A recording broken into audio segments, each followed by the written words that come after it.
Қараңғы түсіп, түн жамылған кез. Есіктің қағылған үнін естіп, жігіт есікті ашты. Кенет түсінбестен дауыстап жіберіп, «Сен кімсің?» деді. Ол, «Мен студентпін, мұнда мұғалімдеріммен келген едім, бірақ олар мені жалғыз тастап кетті. Ал мен қалай қайтуды білмеймін» деп жауап берді.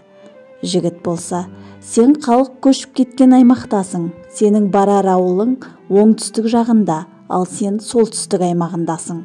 Бірақ бұл жерде ешкім тұрмайды» деп, оның таң атқанша бір бөлмелі ғана үйінде түнеуіне рұқсат етіп, ол қыздан өз төсегіне жатуын сұрап, өзі жерге жататынын айтып, жігіт төсегінің бергі жағынан жіп тартып, жіпке мата іліп, екі араны бөліп қойды. Ал қыз болса, қатты ыңғайсызданып, түнде бір әурет жері ашылып қалудан қорқып қымтанып жатты. Жігіт қолына кітап алып оқып жатқан болатын.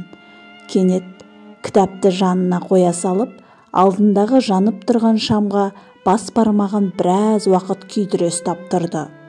Араға аздап уақыт салып, өзге саусақтарын да солай күйдіре бастады.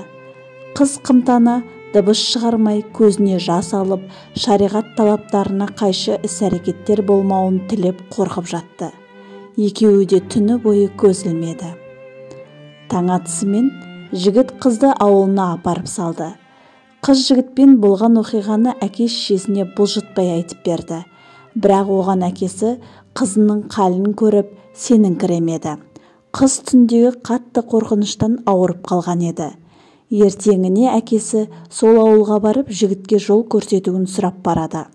Сол кезде жігіт жол көрсетіп жатқанында саусақтарының күйгенін көріп, жолшылай себебін сұрайды.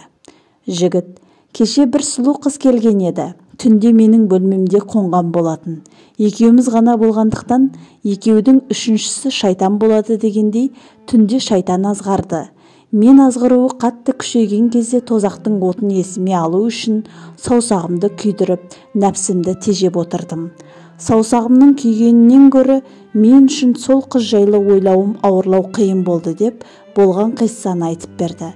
Қыздың әкесіне жігіттің нәпсісін тежеудегі тақуалығы ұнап, оны өз үйіне қонаққа шақырды.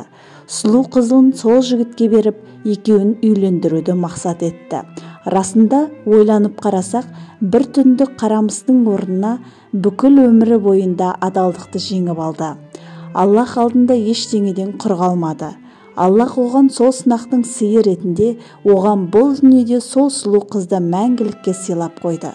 Ойланайық ағайын, қандай да бір харам істен қашар болсақ, Аллах оның есесін ойлаған жерден жеткізіп қояды.